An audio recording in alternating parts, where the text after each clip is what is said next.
Assalamu alaikum. Le nom Allah est le nom ism le plus répandu dans le Coran. Mais le mot qui est le plus répandu dans le Coran, c'est une particule et c'est la particule min. En effet, elle se répète 3226 fois dans le Coran al-Karim. Et elle a plusieurs significations. C'est une particule du cas indirect, un harfu jar, et elle a plusieurs significations selon le contexte. Comme on va voir ses sens principaux dans cette vidéo. Parmi les traductions possibles, le de la provenance, à partir de la part de, parmi, vis-à-vis de, comme, celui du détail, on va voir ça tout à l'heure, en raison de, le que de la comparaison, des fois on peut le traduire par aucun, pas un seul, des fois on peut le traduire par à la place de, il y a différentes traductions possibles selon le contexte. Son analyse grammaticale est la suivante. Harfu jarrin, particule du cas indirect, mabniyun ala sukun, invariable et figé sur le sukun, la mahalla lahu min al-i'rab. Elle n'a aucun mahal dans l'analyse grammaticale. Elle n'occupe pas la place d'un mot variable dans l'analyse grammaticale. Et si jamais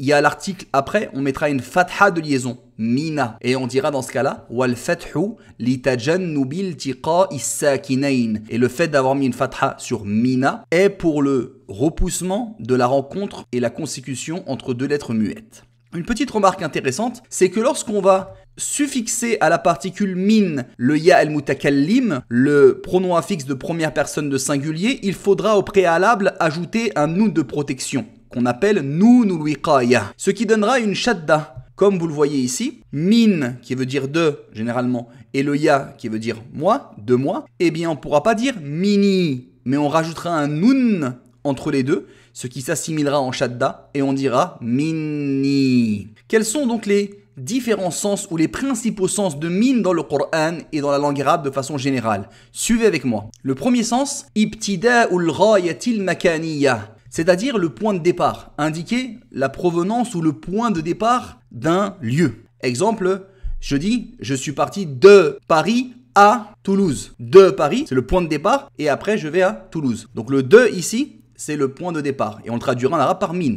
Un exemple dans le Coran, dans la sourate Al-Qasas. Falamma ataha, puis lorsqu'il vint à lui, lorsque Moussa alayhi salam vint à lui, vint au feu, nudiya min shati'il wadil ayman. Il fut appelé à partir de min, à partir du flanc droit de la vallée. Fil buq'atil mubarakah, dans la place bénie. Min ash-shajarati, à partir de l'arbre, où a retenti l'appel. Donc là, ici, c'est le de qui indique le point de départ. À partir de où s'est faite l'action. Parmi les sens également, ibtida'ul ghayati zamaniyya. Donc le point de départ, mais cette fois-ci non pas du lieu, mais du temps. Le point de départ temporel. Le commencement temporel. À partir de quand s'est faite cette action-là. Un exemple dans le Coran, dans la sourate At-Tawbah. Allah dit la masjidun ussisa ala taqwa min awwali yawm ahaqqu an taquma fi. Certes, une mosquée qui fut fondée sur la piété, min, à partir de awwali yawm,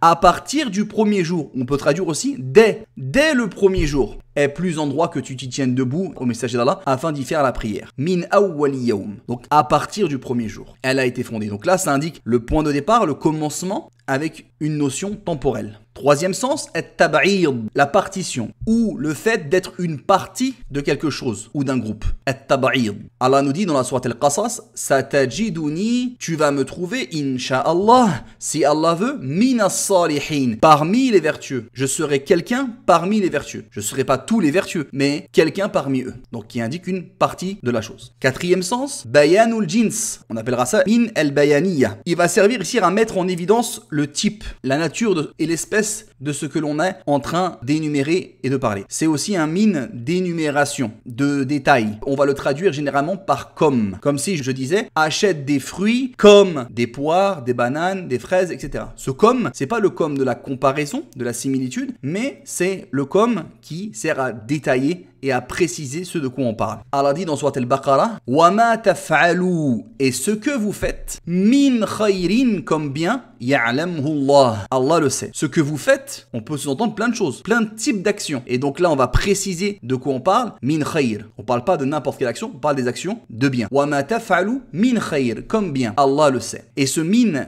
al-bayaniya vient souvent, pas obligatoirement, mais souvent, après le ma al-mawsoula, le pronom relatif, qui veut dire ce que, ou le ma ash-shartiyya, le ma qui indique une proposition conditionnelle, ou mahma, qui veut dire quoique, peu importe. Cinquième sens, at-ta'lil wa sababiyya, indiquer la justification et la causalité, le pourquoi d'une chose. Allah dit dans Surat Al-An'am, wa la taqtulu awladakum min imlaq, et ne tuez pas vos enfants min imlaq, en raison d'une pauvreté, à cause d'une pauvreté. Sixième sens, al-zarfiyya, indiquer la circonstancialité, notamment la circonstancialité temporelle, qu'on pourrait traduire donc par lors. Allah nous dit dans la sourate Al-Jumu'ah, Ya ayyuhalladhina amanu, ô vous qui avez cru, idha nudiya lis-salati, lorsqu'on appelle à la prière min yawmil jumu'ah, min yawmil jumu'ah, fas'aw ila dhikrillah. Lorsqu'on appelle à la prière min yawmil jumu'ah, ça veut dire lors du jour du vendredi. Fas'aw ila dhikrillah, accourir au rappel d'Allah. Ça indique ici le moment. Quand est-ce qu'on appelle à la prière? Lors du jour du vendredi. Ça répond à la question quand. Septième sens, el-badal. On appelle ça min el-badaliyya, que l'on pourra traduire dans ce cas-là par à la place de. Comme Allah nous dit dans la sourate At-Tawbah, Araditum bil hayati dunya min al-akhirah. Avez-vous été satisfait par la vie présente à la place de l'au-delà? Huitième sens, at-ta'kid, l'insistance. Et pour qu'un min serve à l'insistance, la plupart des grammairiens disent que la phrase doit être une phrase négative, ou bien une interdiction, ou bien une question, une phrase interrogative. Et que le min qui servira à l'insistance doit venir avant un nom indéfini, nakira, qu'il soit au singulier ou même au pluriel. Généralement c'est un mot singulier, mais ça peut être également au pluriel, le mot qui vient juste après. Et ça indiquera de l'insistance. Et c'est un min qu'on appelle zaïda. Et ainsi, le mot qui va le suivre, on lui fera un double i'rab entre guillemets. On évoquera son i'rab, sa déclinaison grammaticale dans le terme, lafzan, et également son analyse grammaticale dans le mahal, dans l'emplacement grammatical d'origine. Auquel cas grammatical aurait dû-il être s'il n'y avait pas eu ce min, ce harf jar zaïd, cette particule ajoutée pour l'insistance. Et c'est très fréquent dans le Coran. Allah nous dit dans la sourate Al-Mulk, en rapportant la parole des mécréants le jour de la résurrection, wa qulna ma nazzala Allahu min shay. Et nous avons dit, Allah n'a fait descendre aucune chose. Ou bien, on peut traduire le min par pas une seule. Et nous avons dit, Allah n'a pas fait descendre une seule chose. Min shay. Chose, c'est shay. Et le min, on peut traduire par une seule. Ou bien par moindre. Allah n'a pas fait descendre la moindre chose. Voilà les traductions approximatives pour traduire le sens ici de l'insistance lorsqu'il précède un mot indéfini et qu'il y ait soit une négation avant, soit une interdiction, soit une interrogation. Il y a certains grammairiens qui ne conditionnent pas cela. Et dans l'analyse grammaticale de shay'in, nous allons dire ismun majrurun lafzan bimin, c'est un nom qui est indirect dans le terme à cause de min, mansoubun mahallan ala annahu maf'ulun bihi. Mais il est au cas direct dans l'emplacement. En gros, s'il n'y avait pas eu le min, on aurait dit shay'an. Ma nazzalallahu shay'an. S'il n'y avait pas eu le min. Wa alamatu jarrihi al-kasratu adh-dhahira. Neuvième sens que peut avoir le min, al-mujawaza wa at-tafdil. C'est-à-dire